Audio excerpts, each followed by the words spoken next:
Good afternoon and welcome to this October 2020 virtual luncheon of the Bastrop Chamber of Commerce. My name is Becky Womble and it's my pleasure to welcome you to this virtual luncheon today on behalf of our board of directors and our staff. We want to kick this luncheon off like we kick off every luncheon when we're even in person, and that's with a blessing and say a prayer for our community. And with us today, we have Rick Womble. He's the Executive Vice President and Branch President for, what is your title, Rick? My husband, you would think I would know. Executive Vice President and Branch Manager for Roscoe State Bank, I think is the correct title. He's the guy that's married to me and is my unconditional support. So Rick, if you will please give us a blessing today, I would greatly appreciate it. Hi, honey. Hi, honey. Thank you. Would you please join me in prayer? Father God, we have a lot on our hearts. There are things in our lives that seem uncertain and unknown and unfamiliar and that feel out of control. And we confess to you that these bring us feelings of fear and anger and selfishness. Please, Lord, bring us as a community and as individuals peace that only you can bring. Help us remember that you're always in control, that you're always making yourself known, that there's never a time when you are not in control. Please, Lord, place your hand of healing on those who are sick or suffering. Give wisdom to those you've placed in positions of leadership in our city, in our county, in our state, and in our nation. Give us, each of us, your spirit of love toward each other, towards our neighbors. Help us respond to each other with grace and humility and understanding. Today, when there's so much that distracts us from you, we pause here to purposely give you thanks. We're thankful for the community that we share, for the wonderful, beautiful, caring people that make up this place called Bastrop. We're thankful for this organization and the spirit of cooperation and caring that it brings. And we're thankful to you that you provide all our needs. And we even thank you for this unique time that you've brought us to and will bring us through, because it reminds us of how much we have to truly be thankful for. As we go through the remainder of this day and all our days, Lord, strengthen our hands and our hearts to serve. Let that be our true line of business, to serve and to show your love to all who come across our path. We pray these things in Jesus' name. Amen. Thank you, Rick. Appreciate it. And again, these luncheons could not be possible without amazing sponsors. And so I am proud to say that our sponsor today for this October luncheon is Greater Texas Credit Union. They have been a member of our chamber since June 1st of 2003. And from our records, it shows that this is their 16th year of sponsoring an annual lunch. They have been sponsors of our Patriotic Festival. They do an annual banquet table.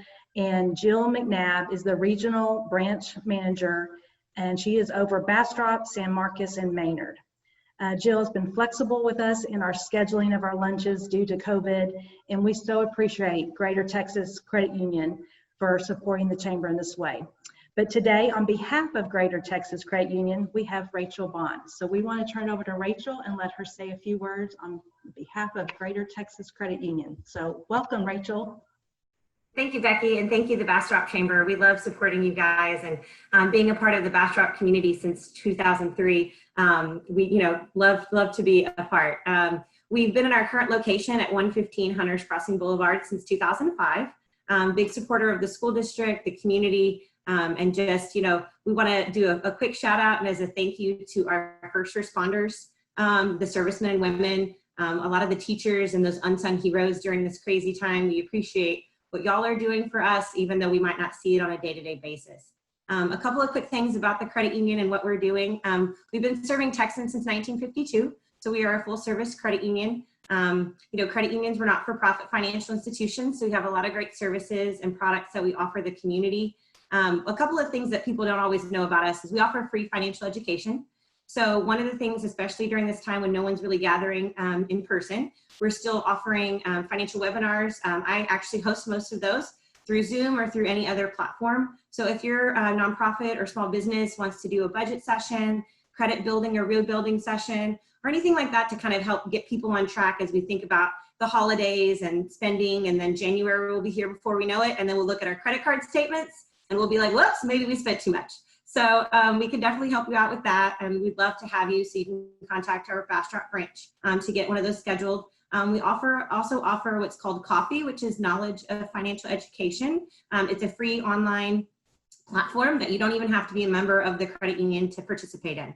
So if you go to gtscu.org and go under our resources tab, you can create a login and take webinars, do budgeting. You can speak with a credit counselor, do one-on-one home building planning if you'd like, and all of that is remote and discreet from the credit union, so we don't know that you called them. So that's a great resource that we offer to the community as well, for those that might not know. So we're just so thankful for what the Bastrop Chamber does for the community and to be a part of such a great community as Bastrop. So thanks for having us.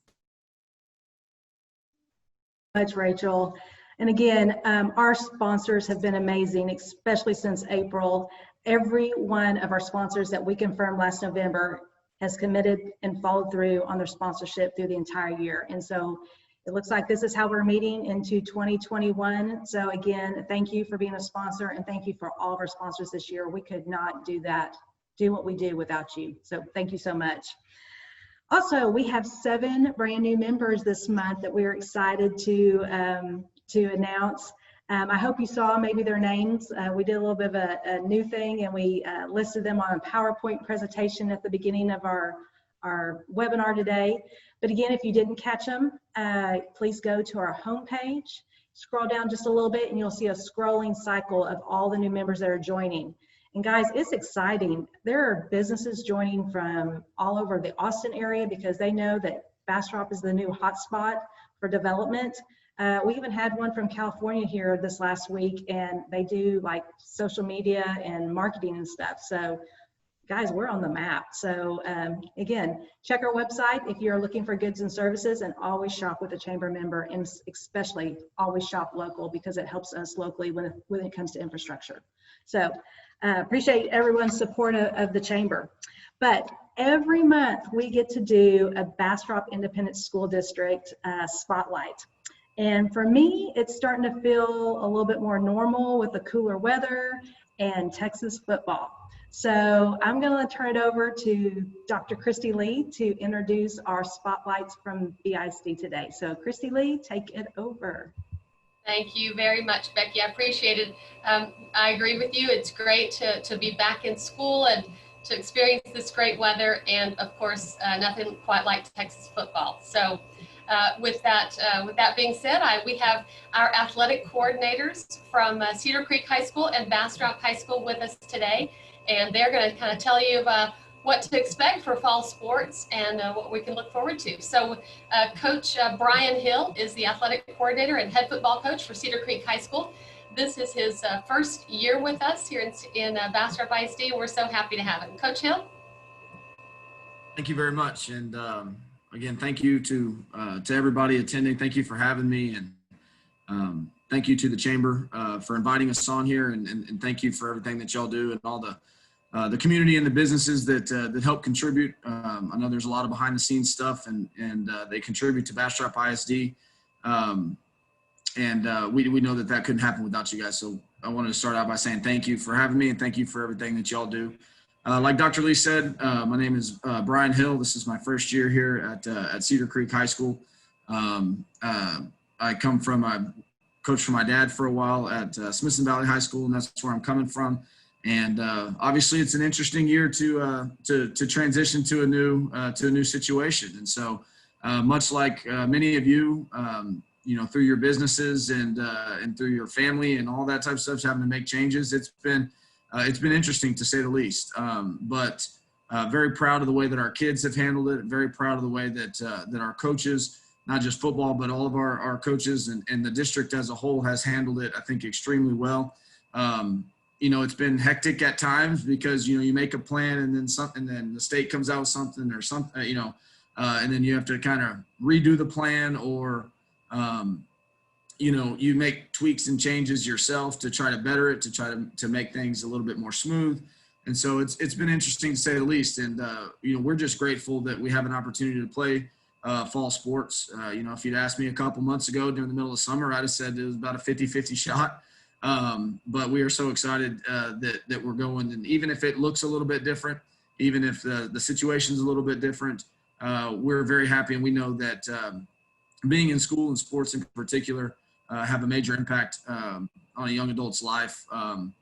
And we're just excited that they get the opportunity to be able to showcase the hard work that they've been putting in. And, they've taken it and they've run with it. There's a lot of things, obviously, that this class and, not just the seniors, but the high schoolers overall that they've had to deal with that is pretty unprecedented, that really no one's ever had to deal with before. And, they've taken it in stride and they've done an excellent job. And, they take things serious. The precautions and the protocols that we put in place, they take it serious. And because they know that if they want to be able to continue to showcase their abilities, that these are the things that we have to do in order to stay safe and to be able to compete. And so obviously our fall sports are underway with our cross country. Golf is getting underway. Tennis is underway, volleyball and football. And so even though it looks a little bit different and, but they're all competing and they're all doing an excellent job. And, we're just excited to kind of move into the tail end of the fall, get the winter sports started and then eventually get into spring.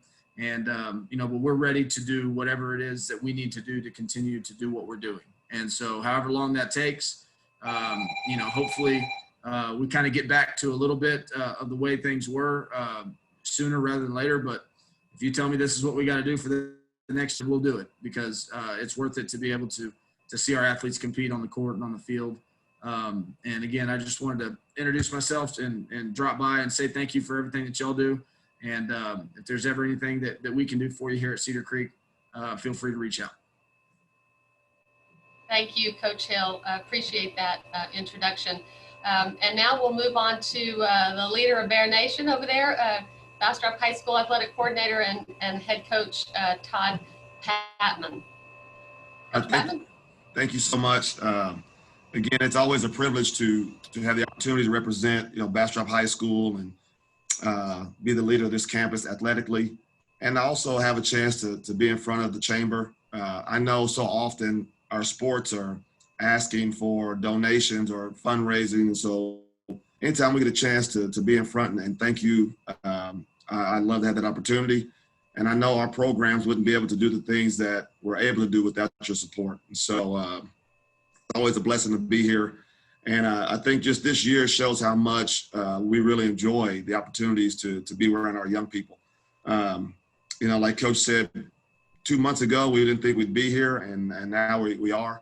And so just trying to navigate, one, helping young people navigate being a teenager, and then, being in school and then juggling athletics and protocols and check-in and, checking your temperature and cover your face up. And so it's, when you get the chance to be on the field or be on the court or be on the track, it's great because you get to see young people be kids and enjoy the things that they really love. And so, we all want to win, and, Texas high school football is about winning.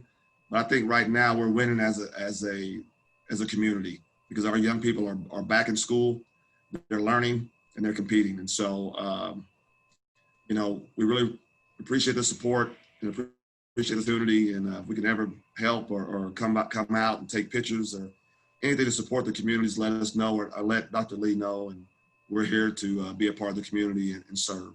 So thank you. Thank you, Coach Patmon.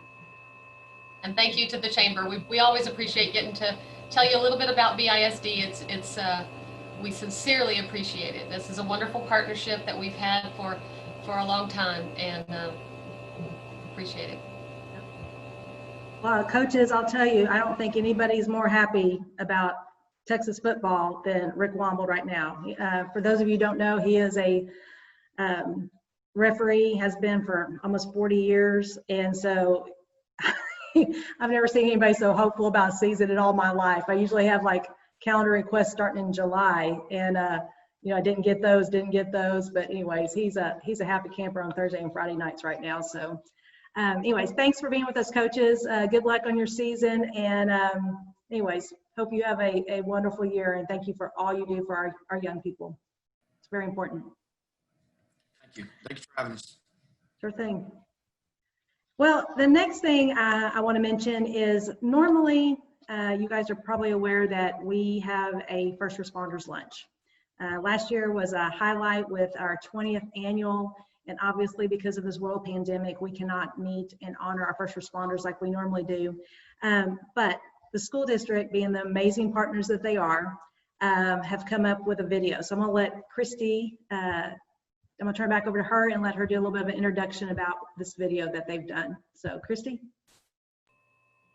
Yes, absolutely. We love the First Responders Luncheon and are disappointed we're not all together in person to see that room at the convention center filled with police officers and paramedics and firefighters and just all of the people who make our community work. But our littlest learners put together a little tribute for first responders. And Chris, if you'll roll that now, hopefully we'll all get a good chuckle.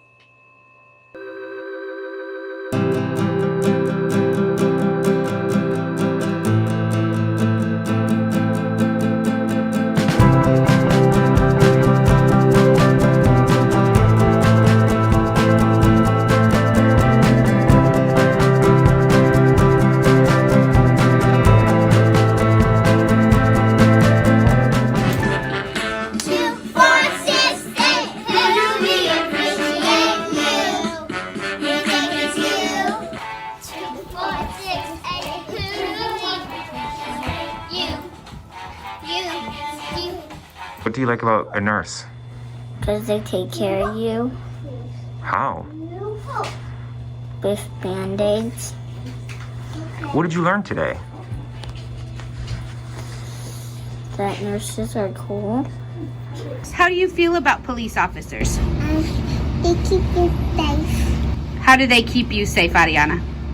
Because if there any strangers coming to my house, police officers would take them away and put them in jail. Thank you, doctor, nurses, and paramedics. Thank you. Daddy. Thank you. Thank you. Thank you. Yay! Thank you. Thank you. Thank you.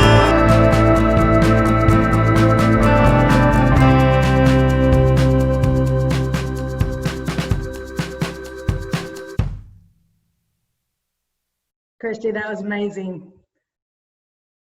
So we thank you very much for sharing that with us. And like I told you before we got on the webinar with everybody, I'm glad I got to see it in advance. So, Well, I couldn't hear any of the sound. There was no sound associated with it, so maybe you can put that out on the chamber page. oh no, I'm sorry. Yeah, all the music wasn't playing. Oh, okay. Well, we will. We'll put it back out. So, Okay. Nice. Thank you. thank you for sharing. We appreciate you so much. So also, I want to remind you about one more initiative that we have going on right now, and it's with Bastrop Independent School District. Guys, they're our largest community partner, and they are developing our future workforce, just bottom line. And so you should have got a second reminder email yesterday in your inbox talking about Career Craft. And basically it's a program where we need mentors, and then we need authentic project-based opportunities.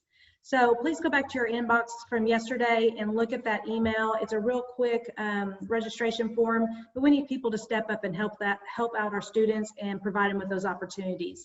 So consider donating some time and being a volunteer with the school district. I think you can do it virtually, and so it'll be real easy to do in this time of COVID. So on to our program today. It is my pleasure to introduce Texas State Representative for District 17, John Cyrier. I always like to tell this story, but I met John for the first time in January of 2010 and had no idea who he was, but he hands me the certificate for a biplane ride. And anyways, didn't know how to pronounce his name, so I introduced him as John Cryer. So shortly after that, I found out he had been appointed to an unexpired term on our Commissioner's Court in Caldwell County. And little did I know that in my job 6.5, 7 years later, that I would still get to work with him today. But Representative Cyrier was first elected to office here in 2015. And he represents Bastrop, Caldwell, Gonzales, Karnes, and Lee counties.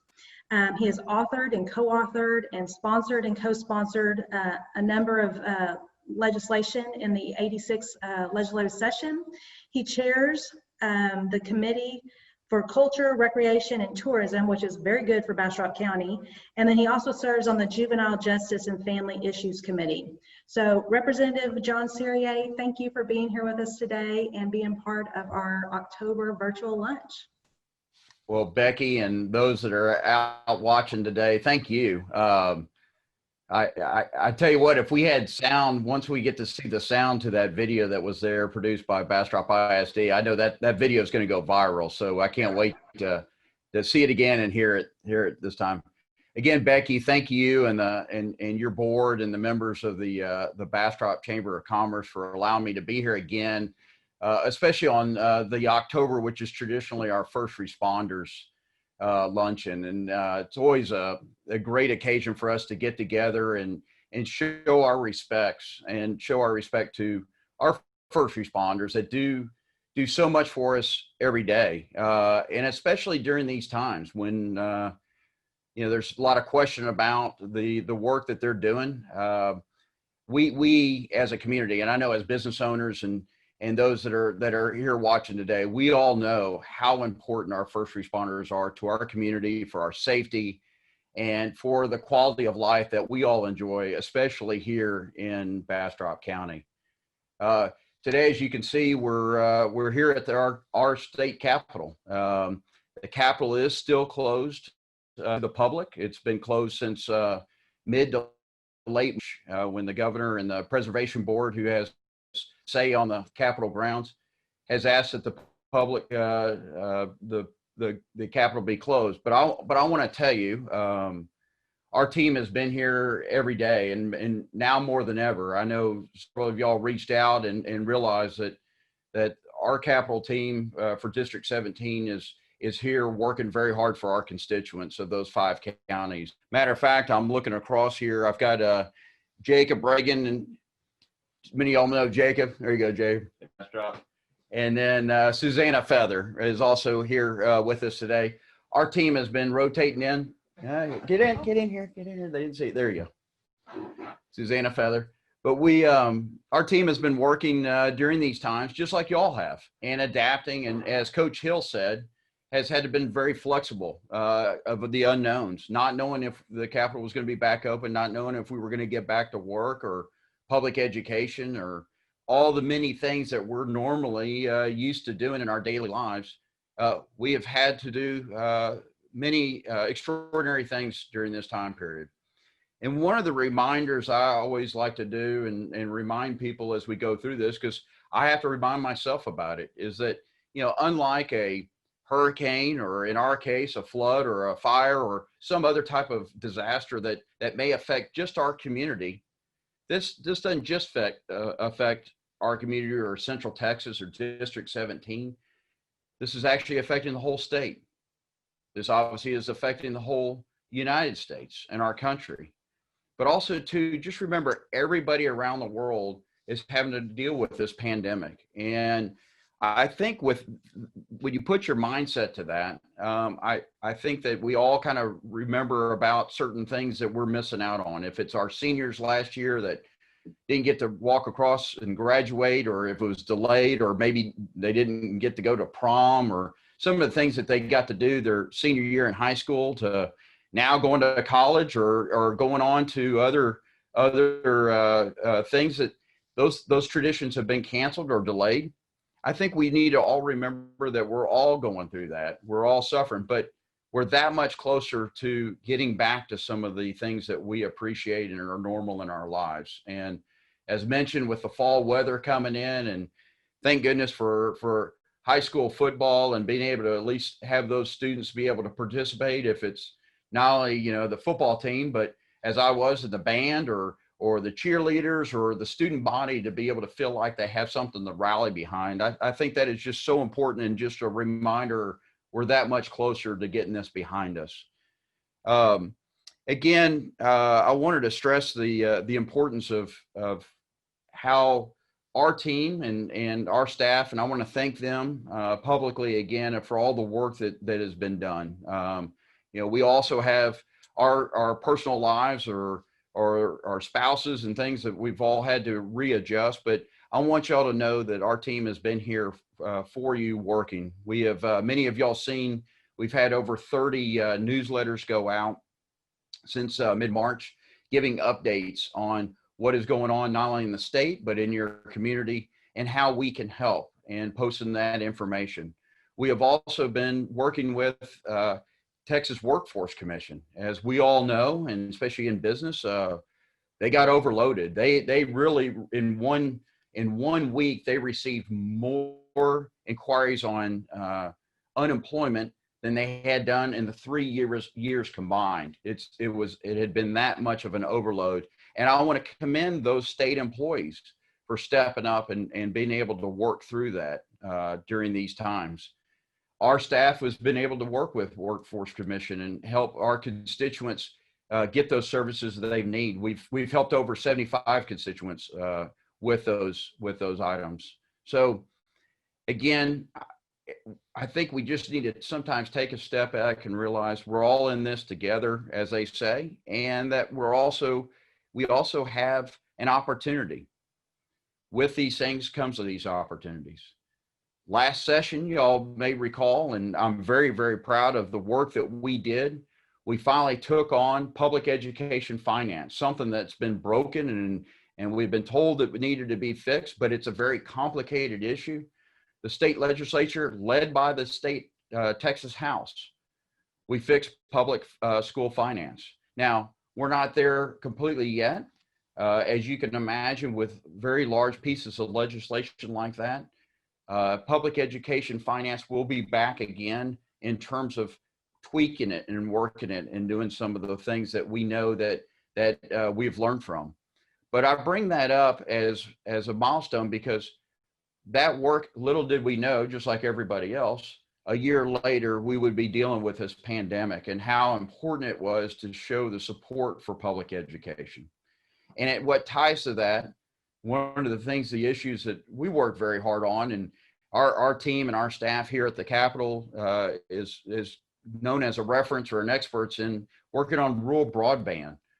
Again, with going through this and seeing the issues, I know that this is going to be top of mind awareness for this upcoming session, because everybody, not just rural, but everybody in the state of Texas and the United States and around the world realize how dependent and our quality of life is on having this internet and broadband service.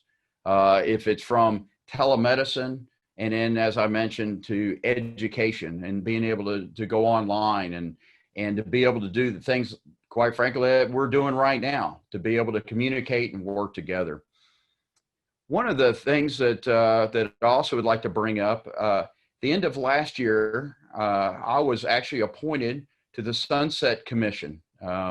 This is a commission it's basically a committee, but it's made up of 5 members of the Texas Senate that are appointed by the Lieutenant Governor, and then 5 members of the Texas House of Representatives appointed by the Speaker of the Texas House, and then 2 citizen members. So that's what makes it a commission. It's very unique and stands alone, different than the rest of the standing committees. The Sunset Commission, though, does oversight and basically does an audit of all of our departments in the state of Texas. And so during this cycle, we actually have 21 agencies that are up during this interim period and going into the next legislative session. And what we do is we review efficiencies, we review the processes, and go through and decide what things need to be changed. This is a very important time. We have a staff of Texas Sunset Commission of over 31 state employees that work on this year round.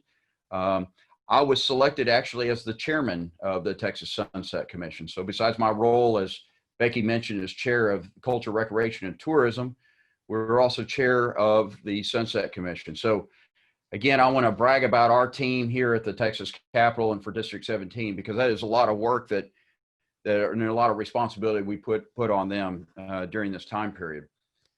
One of the other issues that is going to be important during next session, I mentioned education, I mentioned broadband, and of course the budget will be very important. It's going to be about law enforcement.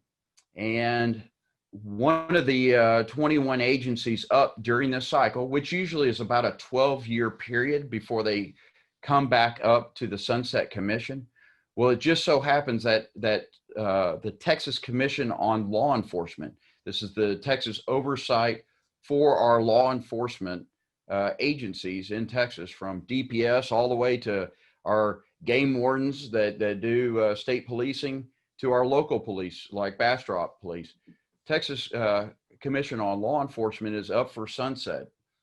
That actually originally, when I first received the chairmanship, that was one of the groups back in January that we knew that had a lot of work to do, and it could be very controversial and would produce a lot of interest.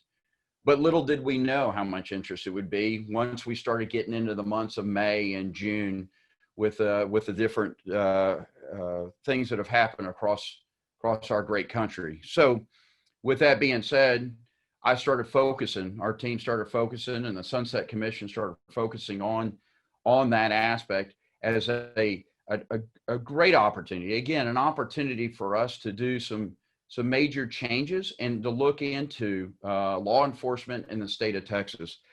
A lot of this training and the things that we're finding out hasn't been worked on since the 1990s. Obviously, that is, a lot has changed since then. And the other thing I will stress to you, and the irony of all this, is how they are underfunded, how the resources aren't there to properly train and properly support our law enforcement, members of our law enforcement. So this is an opportunity that I am focused on, and I know the rest of the legislature will be focused on with our support on it this next session. And matter of fact, I just got off of a Zoom call this morning. Sunset Commission staff and members of the legislature that I brought in to help us start working on these issues. I mentioned education. Obviously, now more than ever, we need to, during this pandemic, we need to be able to educate our students, and as the coaches said, to be flexible and to work. I couldn't be more proud of Bastrop ISD. I always have been, but for our school districts, in District 17, there's 23 school districts, and how they have all stepped up in their unique ways. If it's down in Karnes County and Kennedy, or if it's up in Lee County and Lexington, they have all stepped up, and as a community, not just, as an ISD being alone, but all of us as a community have stepped up to support our kids in schools and to make sure that they're getting the proper education and this isn't missed on them. I have a meeting, matter of fact, talking about our school districts. I have a meeting scheduled this Friday with our school superintendents, and so we will be speaking with our school superintendent, Barry Edwards, and the others in 17 to see where they're at and see what support we can continue to give from our office, and obviously how important it is for us as legislators, as lawmakers, to understand the challenges that our teachers and our students are going through during this time. Bit about rural broadband, and I'm going to go back to it because last session we did some it's always been rural broadband's always been an issue, and I say rural because many of y'all may know there's 150 state representatives, but there's less than about 50 of us like ourselves in District 17 that represent a rural district, considered a rural legislator. And so those are those issues that I really kind of, I need to focus on, because we're really, as a rural legislature, we're the minority group in the Texas House. And so I want to make sure that we're always getting our voices heard, if it's on transportation or education, but also too, as we know, on broadband, having access to internet.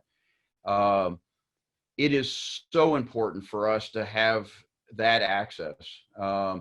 I think a lot of my colleagues, and this is the education piece that I always put myself into, of educate my colleagues in the rural areas, from the big metroplex up in DFW to here in Central Texas and Austin to San Antonio or to Houston or to El Paso. We have got to make sure that they understand, you know, we don't have some of those luxuries of having high-speed internet by Google or some of the other things that are out there. One of the things that we did is to work with, we passed a bill to help with our easements that the co-ops have, so we can help run that fiber and get into those easements less expensively. I will tell you, one of the things that I've learned, and one of the challenges, and I think everybody can appreciate it, which is just like our cell phones as they get updated quite often. The infrastructure for broadband is growing significantly. And one of the good things that have come out of this pandemic is the providers have stepped up their game in terms of getting us the latest and greatest, whether it be 5G networks or better reliability on wireless technology instead of using fiber optic. Believe it or not, what was the latest and greatest in technology in this 5 years ago with fiber is starting to become outdated. So what we have to do is continue to promote and to allow to remove some of these barriers for some of our public companies. I know AT&T is one that has stepped up, especially with the pandemic, realizing how important it is to make sure that everybody has that reliability. Want to kind of end with, and I know I only had a few minutes here, so I wanted to also just say that how great our chamber, our economic development has been during this time. Again, it's an opportunity because everybody is in the same boat, so to speak. Everybody is having to deal with this, but our leaders in economic development, either being elected officials like myself, representing District 17, or the chamber, or Bastrop Economic Development with Ms. Lewis, we've been able to go out and promote. And as Becky mentioned, we are seeing so many different groups that have interest in Bastrop County. And quite frankly, I was on a call on Monday with our Audrina Cruz, who's our economic development and tourism director in the governor's office, about how many new opportunities are coming our way. Because again, the pandemic has highlighted those great things about our state of Texas and those great things going on here in Bastrop County. As we know, the Tesla factory just outside of our border will have a huge impact, huge economic impact on Bastrop County and surrounding areas. Very exciting. That is literally the biggest thing, as y'all can imagine. That is the biggest deal landed in 2020 for the state. And it's right here in our backyard, or really, I guess, our front yard, depending on which way you look at it. And then also too, many of y'all know of our MD Anderson Cancer Center. The facility has made an announcement several years ago that they were going to be moving those resources and shutting down that campus that has been part of our community, a jewel in our community, since the early 1970s. As disheartening and as much as we fought to change MD Anderson's mind on that, they are going to be relocating those resources to Houston in a new state-of-the-art facility in the medical center there in Houston. But with that comes opportunity. And we've already seen that. Mid-September, I was fortunate to join the team of Smithville and Bastrop County with a very interested group that came out, actually from California, that came out and looked and toured the campus. They saw what we already know, which is a great opportunity to relocate and to build something for the next generations, for the next 50 years, for that campus, and to be a partner in Bastrop County. So excited about that. Again, as we see, you know, the things that are changing and the things that we haven't been able to do, like have these great luncheons in person. There is a lot of bright side that is also happening. I want to thank you all again. I know many of y'all have become, over these last 5 years, have become actually dear friends of ours, so that to Rochelle and I, my wife and I, and we look forward to continuing to serve you in the Texas House. I want to also mention, please, at any time, if there's anything we can do, you know, we get a lot of calls actually that are federal related, but we can help guide you to your congressman or to the office that's needed for any department in the state, or anything that you think that we might be able to help. Please give our office a call or look us up. Our number is 512-463-0682. So 512-463-0682. And again, please reach out at any time. Many of you all have my cell phone, so please let me know how we can continue to help. Becky and the chamber, thank you again for this opportunity. And I hope we get to see each other in person very soon. Thank you very much, Representative. We appreciate it so much. I know you have a busy schedule, and so spend some time with us today.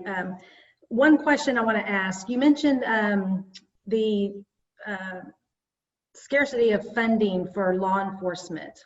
And so since there's been a lot of publicity in the national media and stuff about defunding police departments, is that unique to the state of Texas, or is that something that's nationwide, that there's a scarcity of funding? I mean, can you elaborate on that a little bit, or do you even know the answer to that question? I'm catching you off guard. I'm sorry. Yeah. No, that's not a problem, Becky. And like I said, I'm actually pretty knee deep into this, just like everybody is. I mean, this is news that everybody has talked about, and it's serious issues, and especially for us, Bastrop County and the city of Bastrop being close to our big metroplex of city of Austin. Many of y'all know they've taken away a third of the budget. That will have an impact on us. That was a decision by the Austin City Council, but I think we can all agree that has an impact on the region. It has an impact on Central Texas, which then has an impact on Bastrop County. You know, with those discussions and with that happening, I've seen some change of tune, if you would, or some people realizing, because I think all of us agree, you know, there needs to be some changes. Things need to be updated with the sign of times, but also too, as we just had our anniversary of 9/11, and where we hear of reminders of our first responders and our police department about how critical they are for us and how much we care about having the best for them, because that burden also falls on them. As we hear that there's issues with these departments or whatever, that's our issues. And I'm not just talking about as an elected official for the state. As a community, those are those issues. We need to be there to support them. We need to give them all the tools. We don't need to be putting them in these situations. You know, we need to make sure that they have the proper training. That's not their fault. That's us. That's our fault. And I will put my hat back on as a state representative. I have had many discussions with people from both sides of the aisle. Those from City of Houston and the larger metroplexes, and then other representatives from rural districts. As you mentioned, Becky, I was a county commissioner there in Caldwell County, and so I worked directly with our sheriff's department and worked with law enforcement there in our county. Our sheriff's department is quite different than just our neighbor to the north, Travis County, the Travis County Sheriff's Department. We have a lot of different issues. And so I think we need to make sure as community leaders, which everybody on this call is a community leader, we need to make sure that we appreciate and understand that this is an important topic that we all have something to do with. We all can resolve. And quite contrary to defunding or removing money away, you know, to have better resources and to do better support and to have that better training, which will then have a better outcome for everybody, and to be able to retain and recruit the best officers and the best police force or law enforcement that we can have. Take those resources, just like building up any investment or any company. That infrastructure piece of it, you'll get your best employees, just like our companies, you'll get your best employees by putting a focus on that. And that will take resources. And I think, you know, as we did for public education and supporting our teachers and supporting our students last session, I believe we can lead and show that supporting and putting those funding towards law enforcement will pay off in you know, in huge dividends, a great investment. And I've already seen, like I said, people from all different locations of Texas, different political views come together on that issue. And I'm very excited, as you can tell, about leading the charge with that piece of legislation. Awesome. Well, thank you again, Mr. Cyrier, Representative Cyrier. I appreciate you very much, and I appreciate everything that you do for Bastrop County. So thank you for being with us on this call today. But I have one question. Yeah, go ahead. Go ahead. One question, the hardest question of the day. Which is my favorite barbecue place? No. Okay, good. Yeah, I used to get asked that over in Lockhart all the time. Yeah, that's the never-ending question over there. No.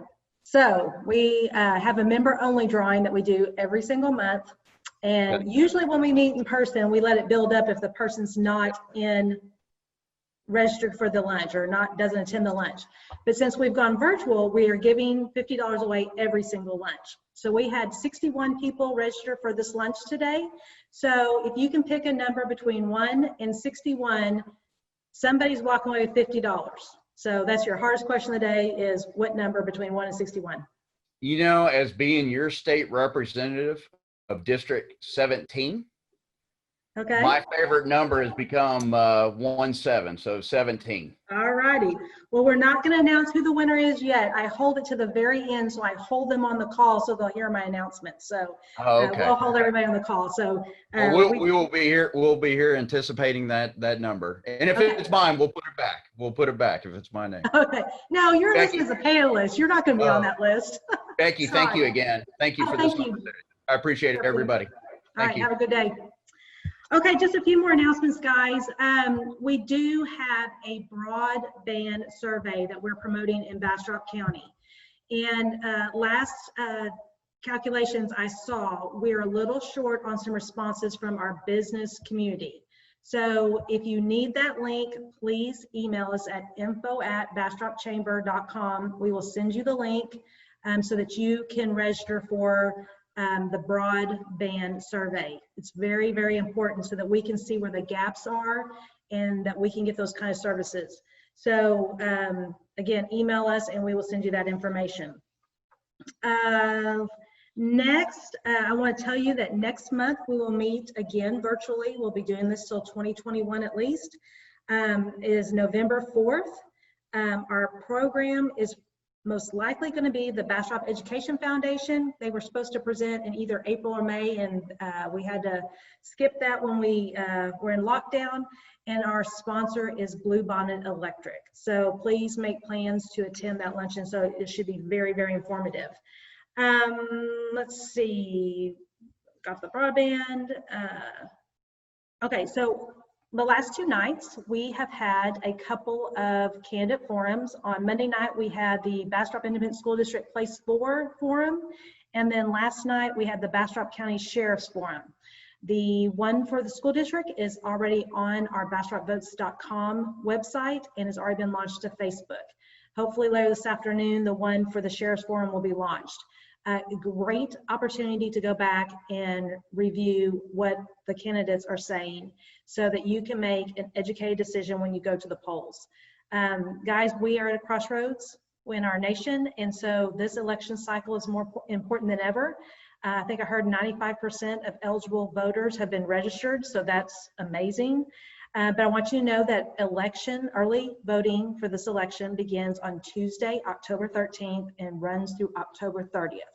Basically, the first 2 weeks, the times are 8 a.m. to 5 p.m., except for those 2 Sundays when it's 1 p.m. to 5 p.m.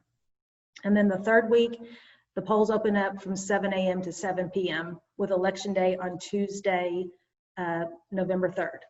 I would highly, highly suggest that you print off a sample ballot and review it. I can tell you personally that every time I print off that ballot, there's usually something or an office that I was not aware of. So I have to do a little bit of educating myself, but print that ballot off in advance so that you know what you're voting on, and go to the polls. So please do it early. There's 4 election sites in early voting. It's the courthouse. There's one in Smithville. There's one out on 535 at the church in Cedar Creek. And then there's one in Elgin at the library. I think it's City Hall in Smithville. Polling day, the lines could be long, so go and do the early voting. Anyways, that's the last of that. But I guess the last thing you guys are waiting for is to see who is our big winner today. So let's see if Melissa Behringer is still on the phone. Yeah, or still on the webinar. Yes, she is. So Melissa, you are the $50 winner today. Hey girl, you can save that money for Las Vegas Super Bowl weekend. $50 more to spend in the slots. So anyways, we'll be writing you a check, and we thank you for being a member and thank you for being on this call today. But lastly, guys, be kind, be safe, continue to wear your mask. We want Texas to remain open for business. So do what it takes to help curb the spread of this virus, and do not live in fear. So have a great afternoon, and we will see you again next month. Bye-bye.